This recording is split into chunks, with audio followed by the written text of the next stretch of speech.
Aggeneys was a complete surprise to me on every single level, and I loved it. And I have nothing to add to that. I loved it too.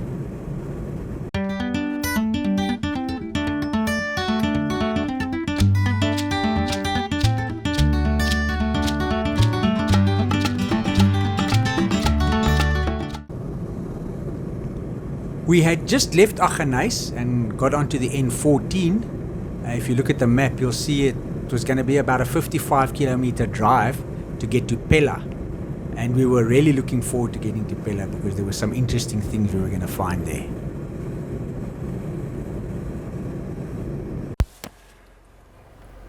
Stop next to the road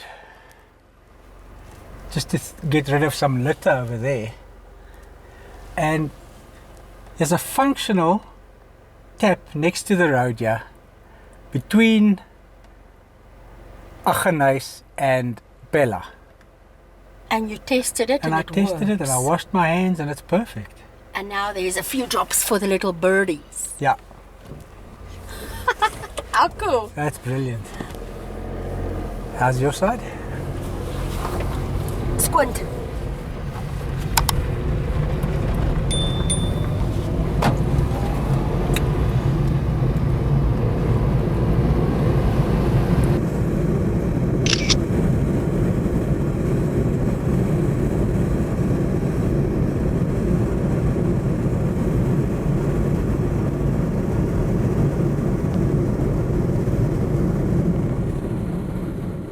As we came driving down the N14 and took this road to the left to get to Pella, I was hoping that it was going to be a gravel road, and then it turned out to be tar all the way to Pella.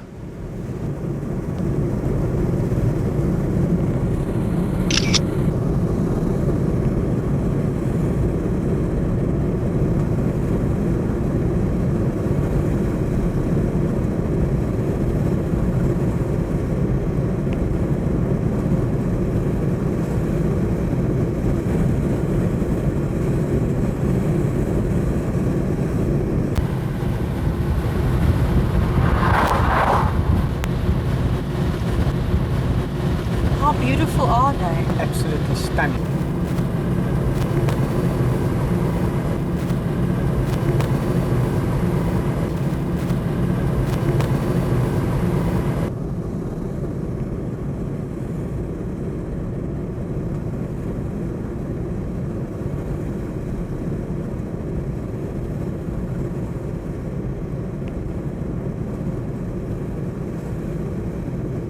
We were entering the town of Pella, and we were so impressed with the slogan on their board, "Forward ever, backwards never," and we really thought that that could be a motto for everyone in life.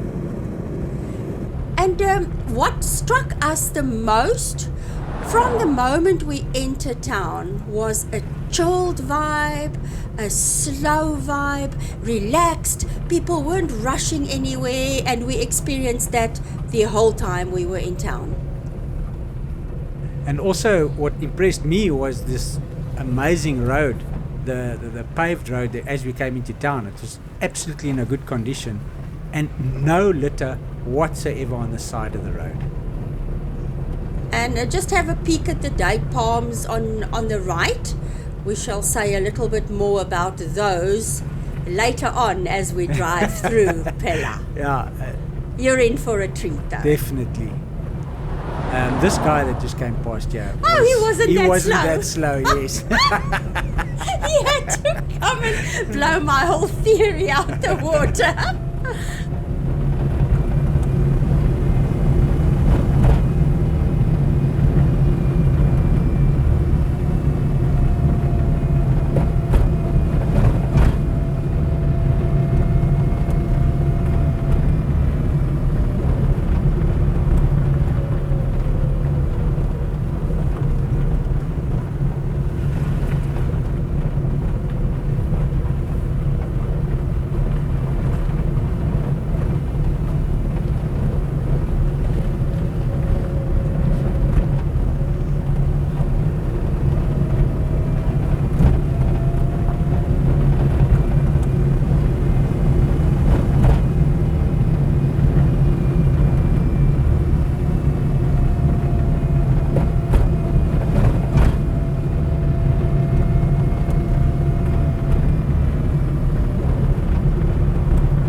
A little bit of history on how Pella got established. In 1814, a missionary by the name of Christian Albrecht came from Namibia with some of his assistants and converts, and they came to this area which was called Kamasfontein back then. They were persecuted in Namibia. He founded the mission station and renamed it Pella after the ancient town in Macedonia, which became a refuge for Christians who were persecuted by the Romans. The mission station was abandoned quite a few times over the years back then. Between 1814 and 1878, they abandoned it because of the harsh conditions, the desert-like conditions there. They just couldn't make it. But even one time it was abandoned because the Sand people murdered one of the priests. So it's been through a rough time, this place. And here we are arriving at this absolutely magnificent cathedral. And we knew this was going to be our first stop. In 1878, the first Roman Catholic missionary by the name of Father Godol arrived. Heat and deprivation overwhelmed him though, and he returned to France. Yeah, and then the two main characters arrived on the scene. In 1882, Father J.M. Simon arrived, and then in 1885, Brother Leo Wolf joined him, and they served the community for 50 plus years. Unbelievable. Yeah, they planted crops and gardens and everything, and then they started building this magnificent cathedral with their own two hands. And it took them 7 years. The church was built in the Roman and Gothic styles, and later they added 2 side chapels to make the church appear like a cross. What's interesting though is that Father Simon later became a bishop, and Brother Wolf later became a father. And when they passed away, they were buried in those 2 side chapels.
So you see here the donkeys are drinking water from the natural water source underground. And this is what apparently in 1985 or something, I can't remember the exact date, the church collapsed because they used to have a well here which they used to drink out of, but when they received other water sources, they backfilled the well, and then this water backed up and was rising, wasn't running back into the well, and it affected the foundation of the church, and the one side of the church collapsed. And fortunately the mine that Goldfields, yes. helped to rebuild the church in 1985 to the condition it's in nowadays. Redo the drainage. And redo the drainage to take it away from the church that it doesn't affect the foundation. But they say there's so much water underground, it just doesn't stop. I read somewhere that it's so arid, but Yeah. it's so rich in groundwater. Yeah. But look, can we just talk about the baby? Okay.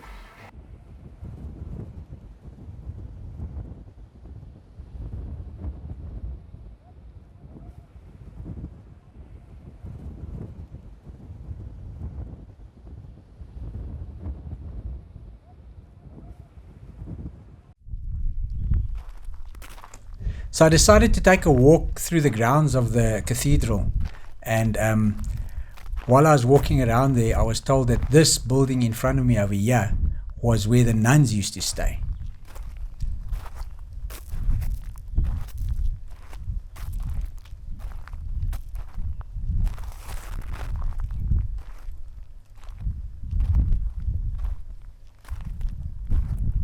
Then I saw these beautiful murals against the walls here. Some of them I recognized, others I didn't. And a lot of them reminded me of when I was a child, these Bible stories we were told as children. And this one I can see was the birth of Jesus Christ. And yeah, where Jesus was having the Last Supper with his 12 apostles.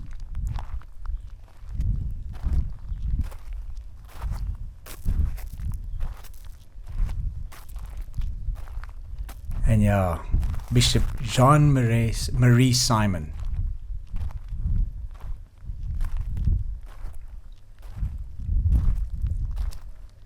Bishop Simon Center.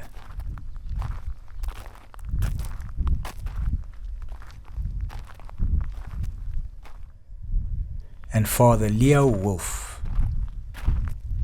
The two of them did a lot for this community.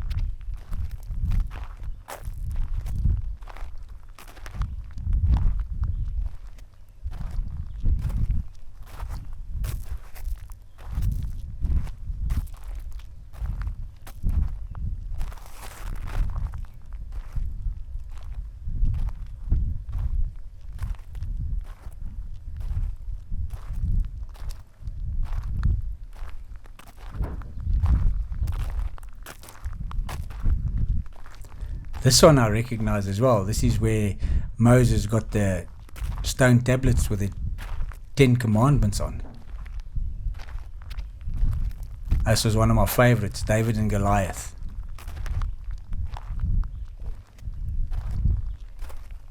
And Adam and Eve being told to leave the Garden of Eden.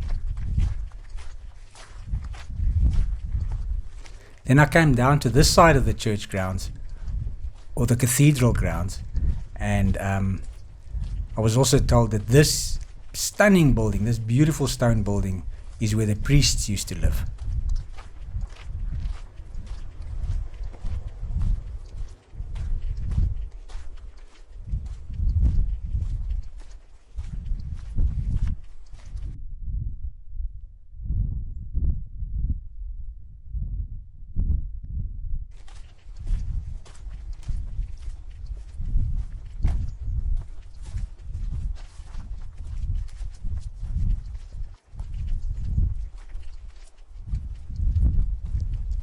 So this is the solar panel that supplies electricity to the pump that gets rid of the water around the foundations of the cathedral.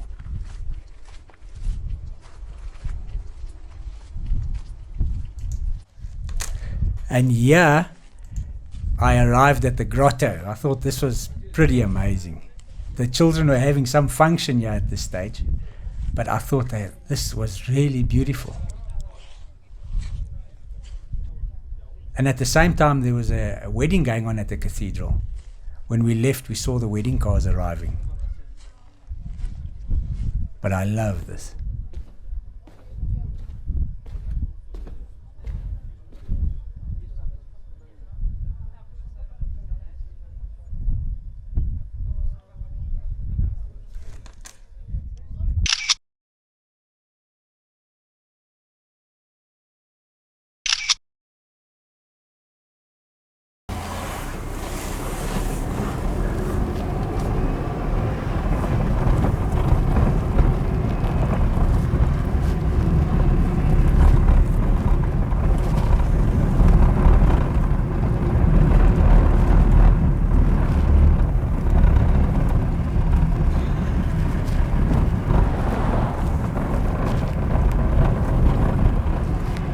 We were leaving the cathedral grounds here, and Jodrick, the tour guide who you saw a picture of a little earlier, told us to turn right here, continue on the road for a little bit, and then take another road to the right, which would take us to the Orange River.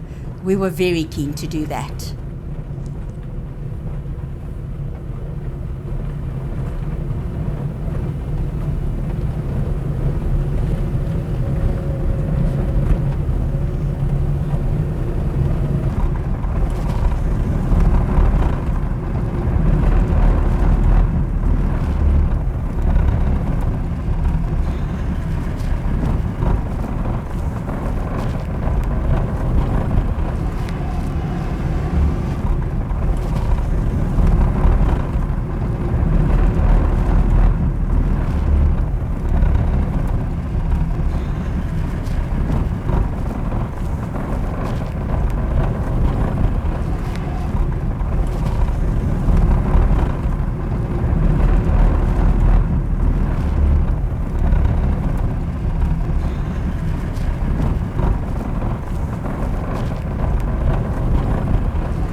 When we arrived to the road that we were supposed to take to the right, that would take us to the Orange River, we saw this blue water line. And we suspected that this might be the line that takes water through to Aggeneys. We also saw this sign that says there's a 4x4 echo trail down the road. So I was pretty concerned about the condition of this road we were going to take because it was very sandy. But we decided, okay, let's take it and see what it ends up looking like. I must tell you though, the piece of this road that we did turn around later on, but the piece of road that we did was absolutely spectacular.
We weren't able to speak to a nun while we were at the cathedral, so we weren't able to verify any of the info that we were given.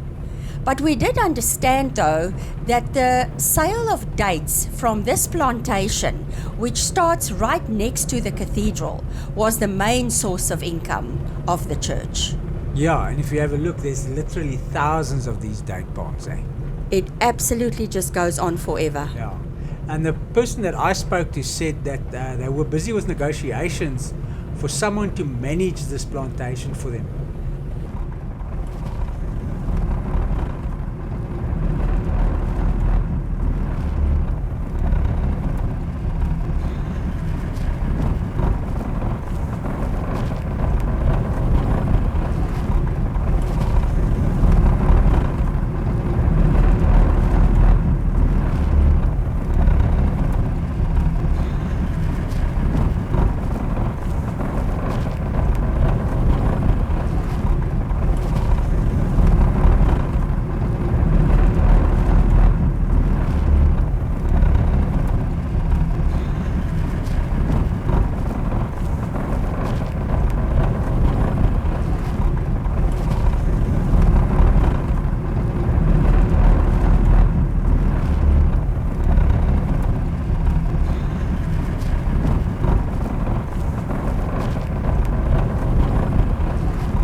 We were driving up to this green building, and it turned out to be the Pella Food Garden Cooperative.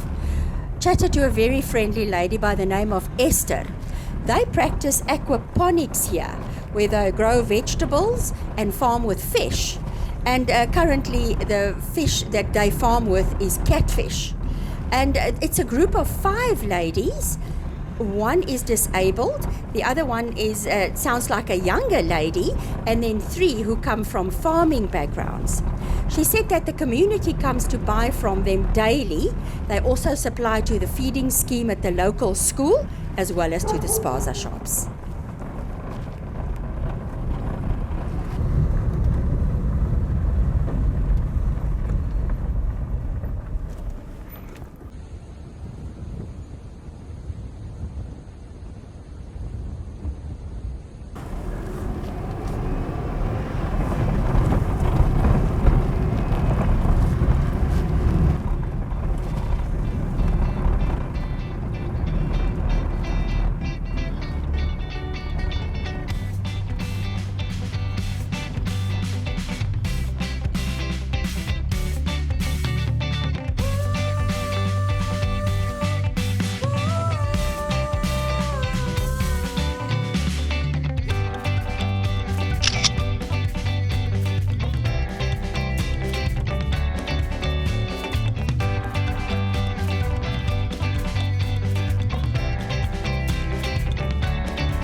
I must be honest with you, when I was planning our route,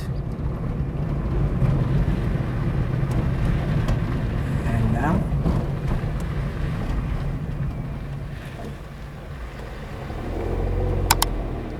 Okay. I must be honest with you, when I was planning our route to Pella and I saw it on the map, I was not expecting to see this amazing church cathedral here in this little place. I'm with you 100%. I mean, I am so glad that we visited Pella today.